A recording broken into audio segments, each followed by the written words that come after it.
Assalamualaikum warahmatullahi wabarakatuh.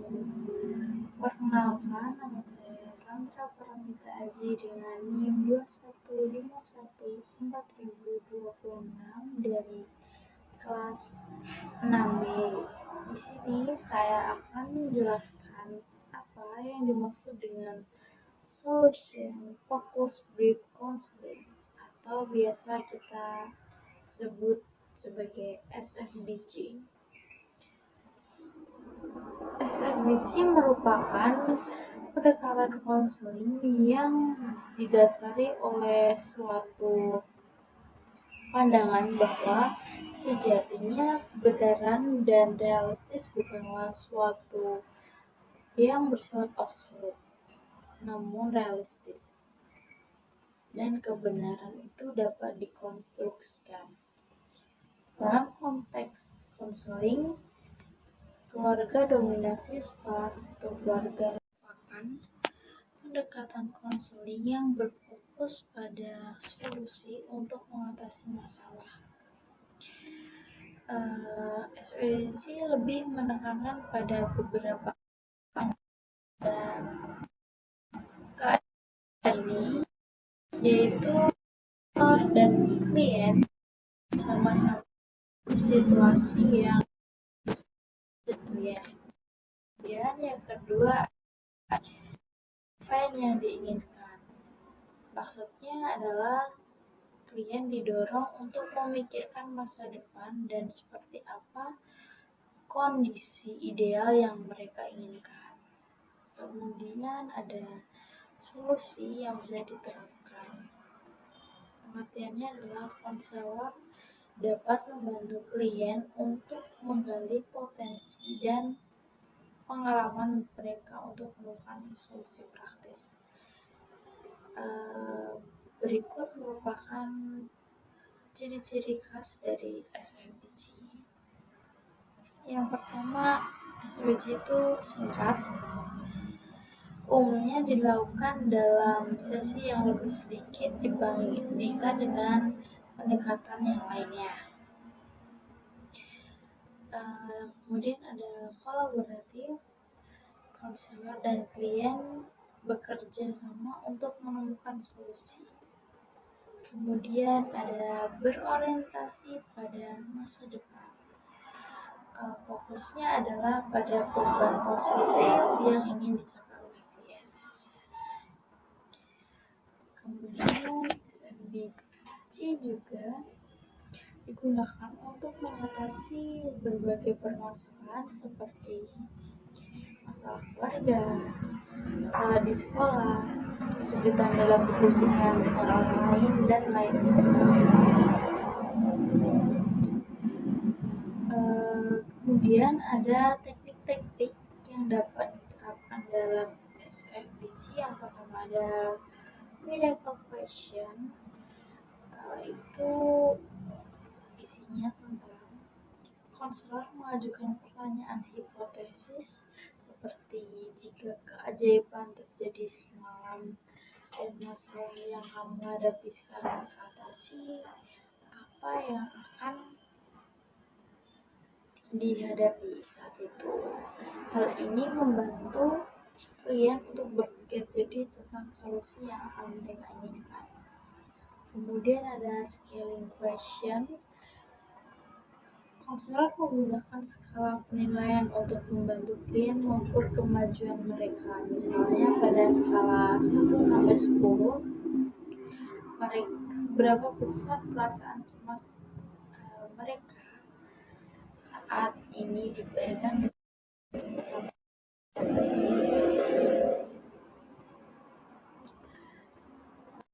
dengan pendekatan ini, klien dapat lebih memahami diri sendiri dan potensinya, kemudian bisa mengembangkan kemampuan mengatasi masalah, positifkan seperti.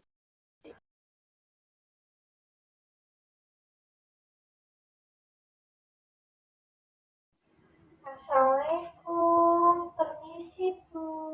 Waalaikumsalam, silakan masuk. Iya, terima kasih Bu. Oh, ini Mbak Arin yang kemarin chat saya itu ya? Iya Bu Tata.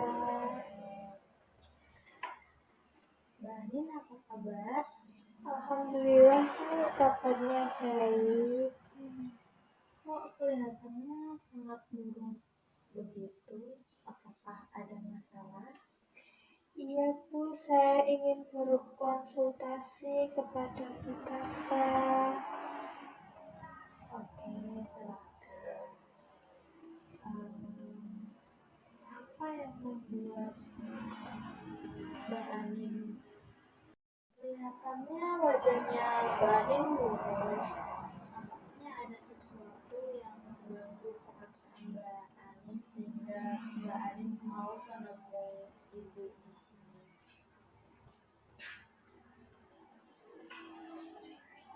Konsultasi. Tapi saya takut masalah saya diketahui banyak orang Bu.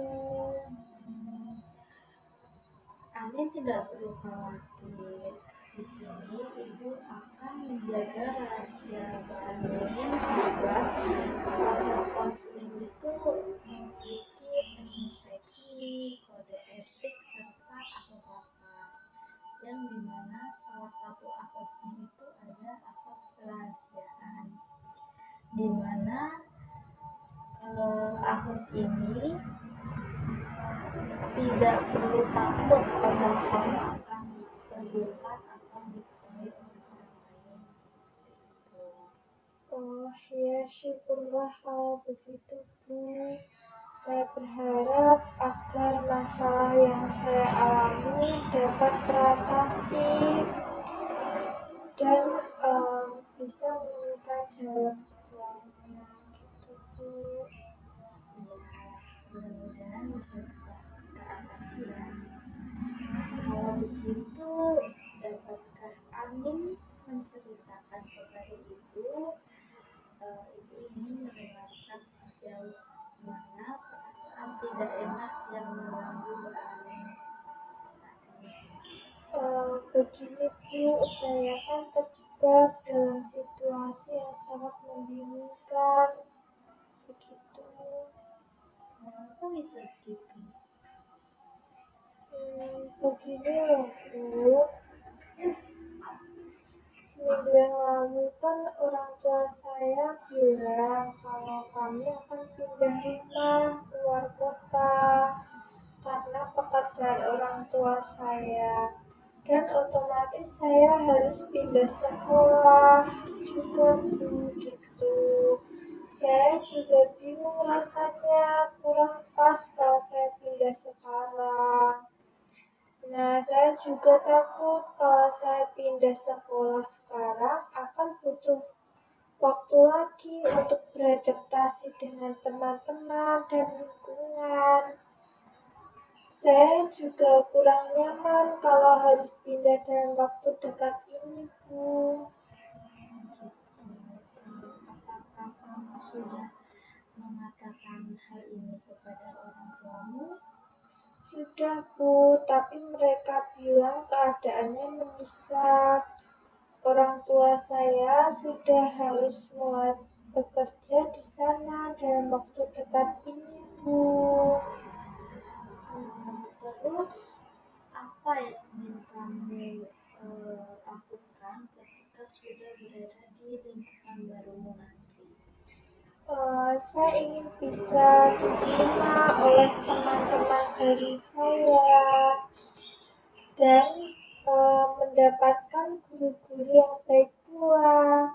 Tapi saya takut jika nanti saya tidak diterima dan tidak memiliki teman. Guru-gurunya juga, Bu, takut tidak cocok. Waktu pertama kali kamu ke sekolah ini, apakah kamu sudah mengenal teman-temanmu? Dulu saya memberanikan diri untuk berkenalan dengan teman-teman yang lain.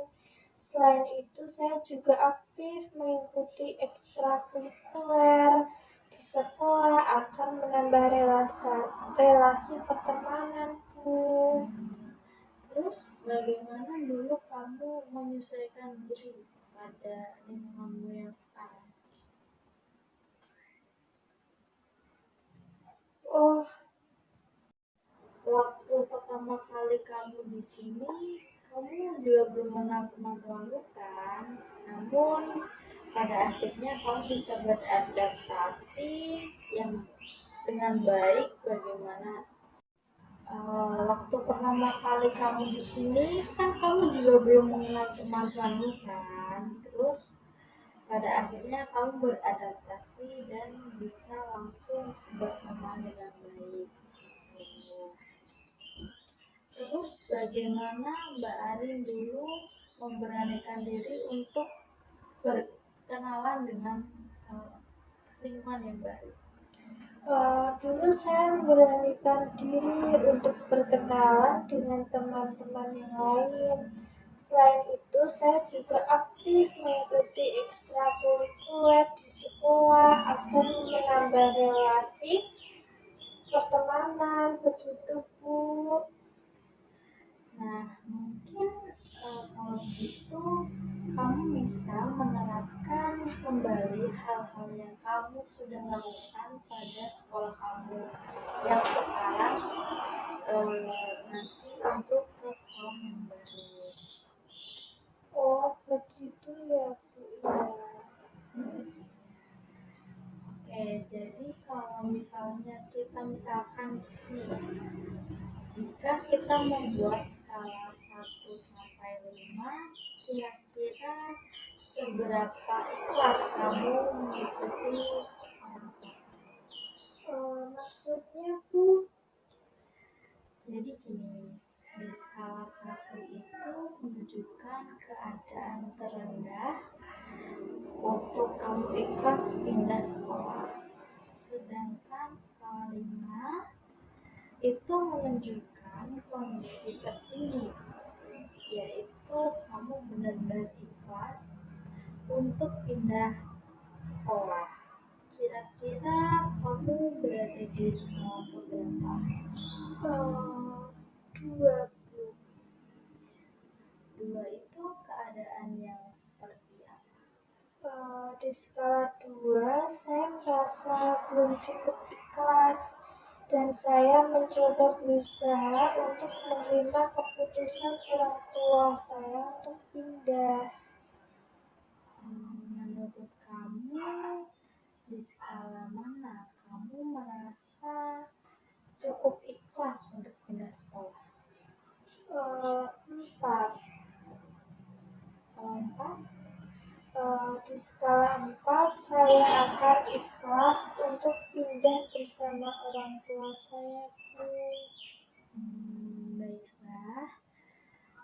Apabila setelah ini kamu pulang untuk istirahat, lalu kamu tidur dan bermimpi bahwa kamu itu sudah berada di sekolah yang baru, dan bagaimana perasaanmu?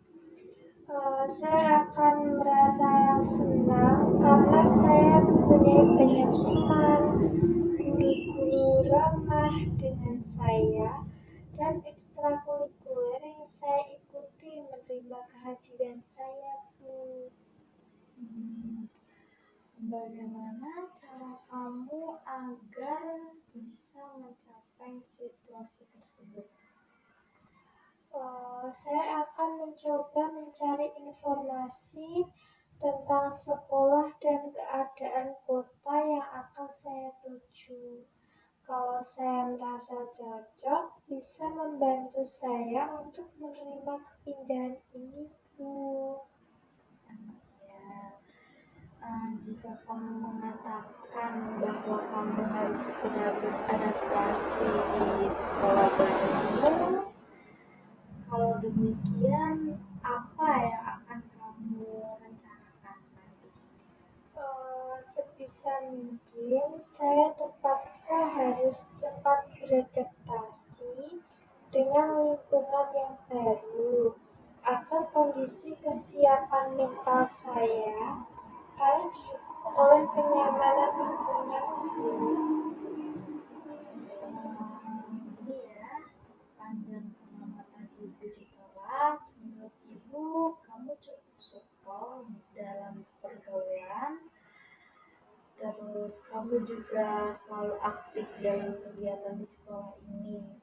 Lalu, apakah yang membuat kamu merasa tertekan untuk beradaptasi pada lingkungan baru? Soalnya itu lingkungan baru, Bu. Saya takut tidak sesuai dengan apa yang saya harapkan. Saya takut itu di luar zona nyaman saya, Bu. Oke, kita umpamain lagi, kita membuat skala 1 sampai 5. Kira-kira seberapa mampukah kamu beradaptasi pada lingkungan barumu itu? 30. Saya merasa kalau saya masih bisa untuk berkomunikasi hanya sekedar untuk membicarakan hal yang perlu dibicarakan saja, gitu, Bu. Lalu pada skala berapa kamu bisa beradaptasi di lingkungan baru? 5, Bu.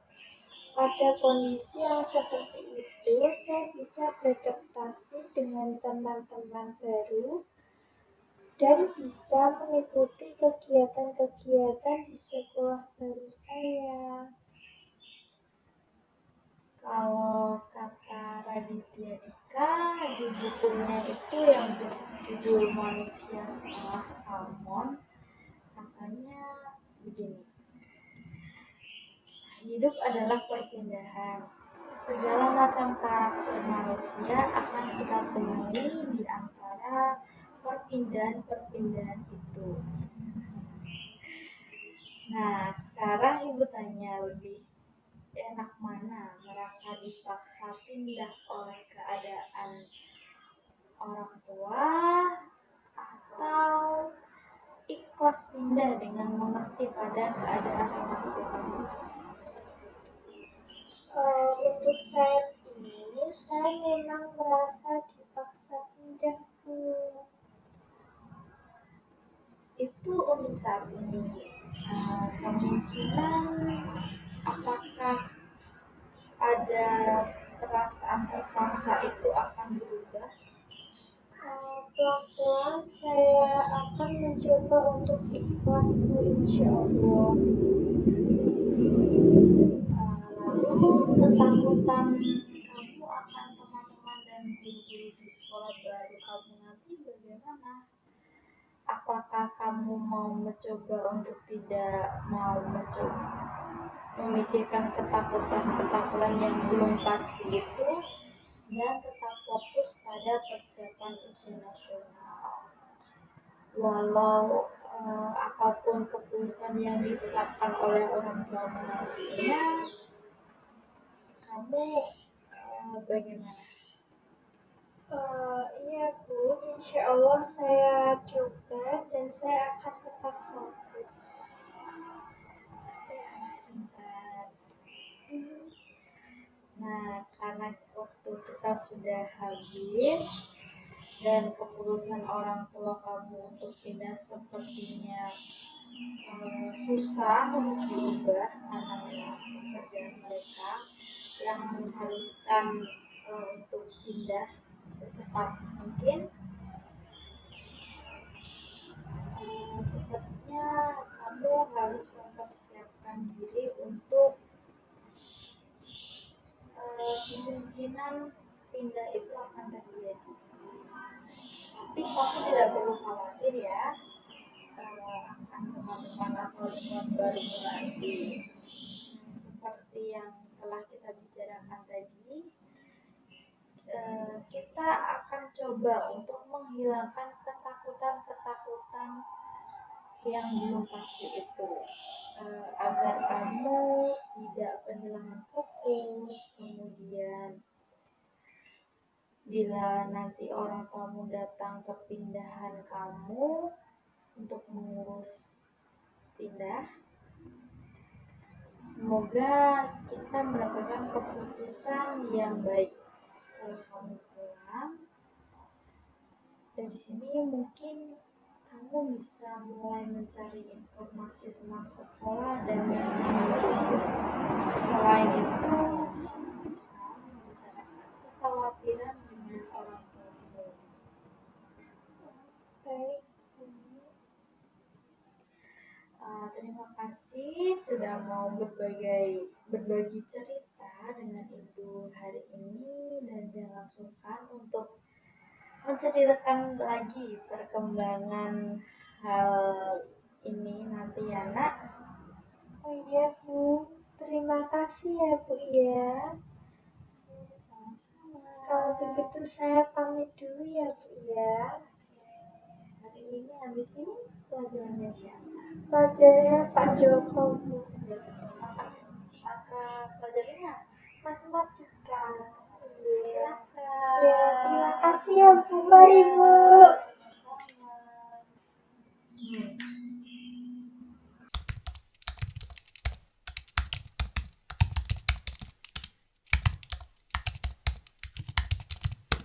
Solution Focus Brief Counseling atau konseling singkat berfokus solusi. SFBC atau juga disebut dengan SFBT adalah sebuah pendekatan konseling yang beraliran postmodern.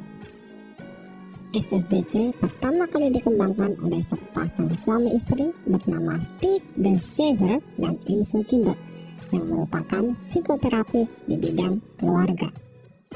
SFBC memiliki pandangan yang unik tentang sebuah fenomena.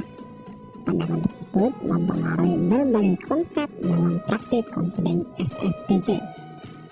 Pandangan pertama, bahwa kebenaran dan realitas bukanlah sesuatu yang absolut, namun dapat dikonstruksikan.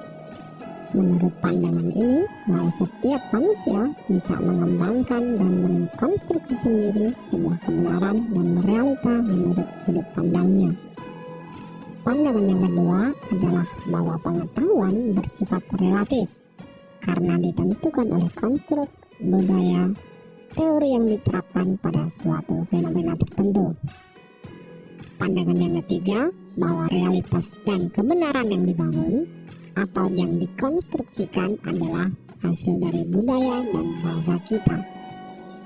Menurut pandangan SFBC tersebut, dapat diketahui bahwa setiap manusia mempunyai kebenaran yang bersifat subjektif, tergantung dari pengetahuan, budaya, dan lingkungan yang ada di sekitarnya. SFBC juga memiliki pandangan sendiri tentang manusia. Terdapat 6 hakikat manusia menurut SFBC. Yang pertama, manusia pada dasarnya adalah sehat, memiliki kekuatan atau kelebihan. Yang kedua, manusia memiliki kemampuan atau kompetensi. Yang ketiga, manusia memiliki keberdayaan atau kapasitas untuk membangun dan mengkonstruksi solusi. Yang keempat, manusia tidak terpaku pada masalah, tetapi fokus pada solusi. Yang kelima, perubahan terjadi sepanjang waktu. Dan yang keenam, manusia tidak bisa mengubah masa lalunya. Dengan demikian, menurut SFBC, pribadi yang sehat adalah pribadi yang memiliki kapasitas untuk membangun, merancang solusi, dan menyelesaikan masalah. Pribadi yang sehat tidak berkutat pada masalah, tetapi fokus pada solusi dan bertindak mewujudkan solusi yang diinginkan. Begitu juga dengan kebalikannya, bahwa pribadi yang bermasalah menurut SFBC adalah diri yang mengkonstruksi kelemahannya, meyakini bahwa ketidakbahagiaan berpangkal pada dirinya. Selain itu, diri yang bermasalah adalah yang berkutat pada masalah saja dan merasa tidak mampu menggunakan solusi yang dibuatnya. Hal ini sering kita temui dalam kehidupan sehari-hari. Sebagai contoh, seseorang yang mengalami masalah biasanya selalu mengeluh dan menyalahkan orang lain. Bahkan, dia juga menyalahkan dirinya sendiri. Menurut SFBC, perilaku yang demikian adalah perilaku yang tidak sehat. Harusnya, setiap orang yang mengalami masalah harus berpikir bagaimana cara menyelesaikan dan mengatasi masalahnya. Karena menurut SFBC, setiap manusia sudah memiliki kemampuan dan kompetensi yang cukup untuk menyelesaikan masalahnya sendiri. Tujuan dari konseling SFBC adalah mengubah perilaku yang tidak sehat menjadi sehat melalui berbagai tahapan konseling. Ada 6 prinsip dalam kegiatan konseling SFBC.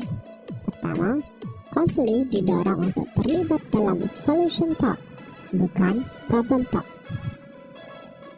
Inilah keunikan dari konseling SFBC, di mana konselor tidak mengajak konseling untuk membahas masalah-masalahnya secara detail, seperti yang ada dalam konseling lainnya.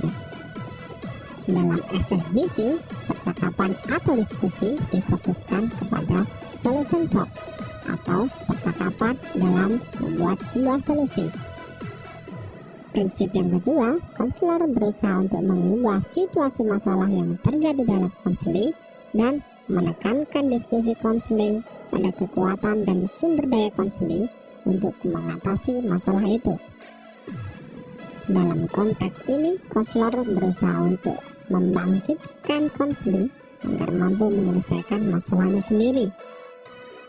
Konselor harus bisa menggali sumber daya konseling atau kompetensi yang dimiliki konseling agar dia bisa menyelesaikan masalahnya. Prinsip yang ketiga adalah membantu konseling membangun visi yang dipilih untuk masa depannya. Dalam konteks ini, konseling diajak untuk berpikir ke depan dan tidak selalu menoleh ke belakang. Prinsip yang keempat adalah konselor membantu konseling meraih kesuksesan sekecil apapun ke dalam kesadarannya. Menurut prinsip yang keempat ini, bahwa konseling harus melangkah ke depan dan meninggalkan masalahnya.